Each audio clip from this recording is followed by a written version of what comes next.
बिस्मिल्लाहिर्रहमानिर्रहीम अस्सलाम वालेकुम व्यूअर्स की हाल उम्मीद है सारे ठीक होंगे। अल्लाह ताला सारिਆਂ ਨੂੰ ਆਪਣੇ ਘਰਾਂ 'ਚ ਖੁਸ਼ ਰੱਖੇ ਆਬਾਦ ਰੱਖੇ ਆਮੀਨ ਸੁਮਾ ਆਮੀਨ। ਜਿਹਦੇ व्यूअर्स ਅੱਜ ਇਫਤਾਰ ਸਪੈਸ਼ਲ ਦੇ ਵਿੱਚ ਤੁਹਾਡੇ ਲਈ ਲੈ ਕੇ ਆਏ ਹਾਂ ਝਟਪਟ ਬਣਨ ਵਾਲੇ ਜ਼ਰਦੇ ਦੀ ਰੈਸਿਪੀ। ਇਹਦੇ ਵਾਸਤੇ ਤੁਹਾਨੂੰ ਚਾਵਲਾਂ ਨੂੰ ਬੋਇਲ ਕਰਨ ਦੀ ਕੋਈ ਜ਼ਰੂਰਤ ਨਹੀਂ। ਤੁਸੀਂ ਇਹਨਾਂ ਨੂੰ ਸਿਰਫ ਥੋੜੀ ਦੇਰ ਭੇਣਾ ਹੈ ਤੇ ਉਸ ਤੋਂ ਬਾਅਦ ਤੁਸੀਂ ਚਾਵਲਾਂ ਨੂੰ ਪਕਾ ਲੈਣਾ ਤੇ ਬਹੁਤ ਹੀ ਜ਼ਬਰਦਸਤ ਤੁਹਾਡਾ ਜ਼ਰਦਾ ਤਿਆਰ ਹੋਏਗਾ।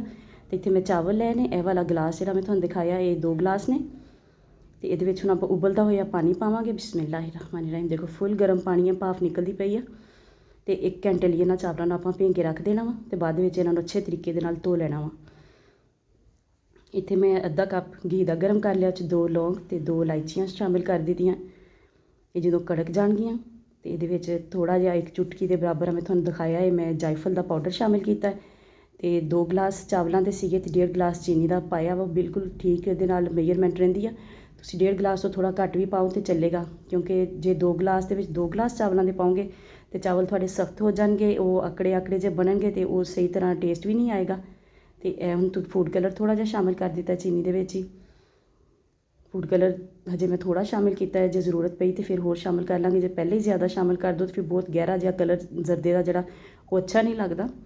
तो चीनी थोड़ी जी पिघलती है तो आप ये बाकी दी चीज़ां शामिल कर दियाँ। तकरीबन 2 चुटकी नमक दियाँ शामिल कर दीतियाँ ने।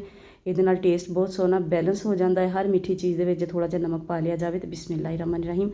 ये मैं हुण पानी शामिल कर दिता। 2 गिलास चावलों के सीगे तो 4 गिलास मैं ये पानी के शामिल कर दिते। उस तरह आप पुलाव वगैरह बनाइए तो आप 1.5 गुना के हिसाब नाल पानी पाईदा, लेकिन ये आप जरदा बना रहे हैं तो इसलिए ये पानी डबल पाना वा क्योंकि डबल पानी जे ना पाया तो क्यों चीनी की वजह तो जोड़ा होना वा इहदा चावल जोड़े वो सख्त हो जाते जो इन्होंने डायरैक्ट चीनी च पकना वा। तो थोड़ा जिहा फूड कलर मैं होर शामिल कर दिता है। तो यह देखो पानी जोड़ा वा अच्छे तरीके नाल बॉयल हो गया। बिस्मिल्लाहिर्रहमानिर्रहीम। तो ये मैं जो आप चावल भें के रखे सी वो शामिल कर दिते हैं। एक दफ़ा चम्मच नूं चला देंगे तो इनू लिड ला के आप पकन वास्ते रख दिन्ने आ। थोड़ी देर बाद चैक करते हैं। माशाल्लाह चावल अपने गलते पे है, बस थोड़ी जी कसर हो रहा। जिनी देर पानी खुश्क होएगा चावल भी गल जाएंगे।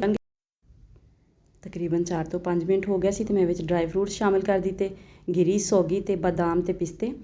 तो हुण पानी जिहड़ा वा थोड़ा जिहा रह गया, बिल्कुल दम देन ते आ गया है। तो हुण एक चम्मच ये घी का शामिल करांगे तो एक दफ़ा लिड लगा देंगे। थोड़ी देर बाद इन दोबारा चैक करांगे जो पानी खुश्क हो जाएगा। यह देखो माशाल्लाह पानी खुश्क हो गया। तो हुण आपां इन्हां नूं दम लावांगे चावलों नूं 10 मिनट दम लावांगे। उस तो बाद तुहानूं दिखाने फाइनल लुक। तो माशाल्लाह माशाल्लाह देखो ज़बरदस्त जी चावलों की फाइनल लुक। हर दाना कला कला बनया, बिल्कुल भी चावल जुड़े नहीं गे, ना ही कच्चे है। तुसीं भी रेसिपी नूं जरूर ट्राई करिया जे।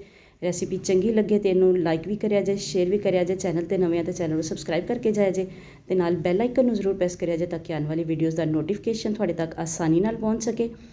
मिलते हैं किसी नैक्सट वीडियो। उदों तक लिए अल्लाह हाफिज़।